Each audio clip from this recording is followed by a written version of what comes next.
what is the total number of orbital associated with the principal quantum number n equals to 3।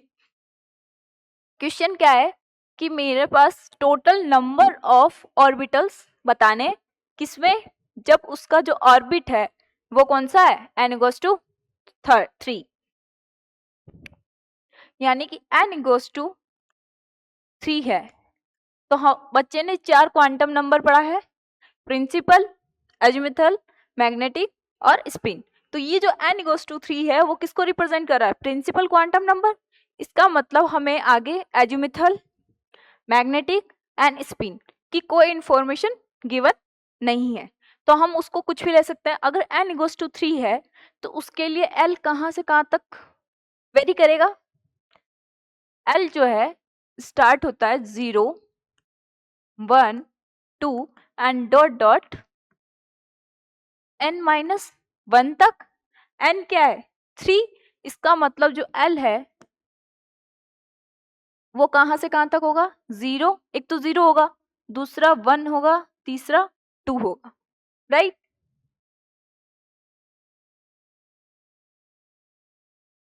Orbital बताना है तो number of orbital के लिए हमें क्या पता होना चाहिए, l। l में भी l हमें क्या बता रहा है, सबसेल।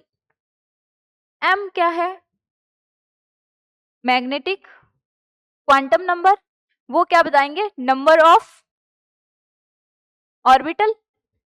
ये कहां तक वेरी करता है, -l to l तक, राइट। तो अब अगर l 0 है, n बराबर मेरा क्या है 3, ये फिक्स है। अब l इक्वल्स टू 0 है तो m क्या होगा, 0। l इक्वल्स टू 1 है तो जो m है वो क्या होगा, -1 to 1, यानी कि m की वैल्यू जो होगी वो -1, 0 एंड 1 आएगी। अगर l इक्वल्स टू 2 है, l इक्वल्स टू क्या है 2, तो m की वैल्यू जो होगी वो कहां से कहां तक वेरी करेगी, -2 to 2 तक, यानी कि -2, -1, 0, 1, 2 तक। यानी कि ये कितने ऑर्बिटल होंगे इसके अंदर, 5 ऑर्बिटल इसमें, 3 इसमें और 1 इसमें। 5, 3, 8, 8, 1, 9। तो यानी कि टोटल ऑर्बिटल जो होंगे वो कितने होंगे, 9। अब या तो ऐसे करें या फिर हम सीधा, बच्चा काफी क्वेश्चंस करने के बाद n इक्वल्स टू 3 है तो n इक्वल्स टू 3 में कौन कौन से पॉसिबल है, एक तो 3s, दूसरा 3p और तीसरा मैक्स टू मैक्स 3d, क्योंकि 3f एग्जिस्ट नहीं करता।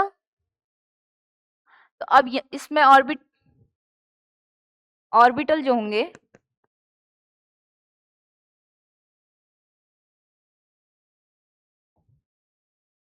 वो कितने होंगे, इसमें होंगे 1, इसमें कितने 3 और इसमें कितने 5, 5 + 3 + 1 सीधा 9 आंसर।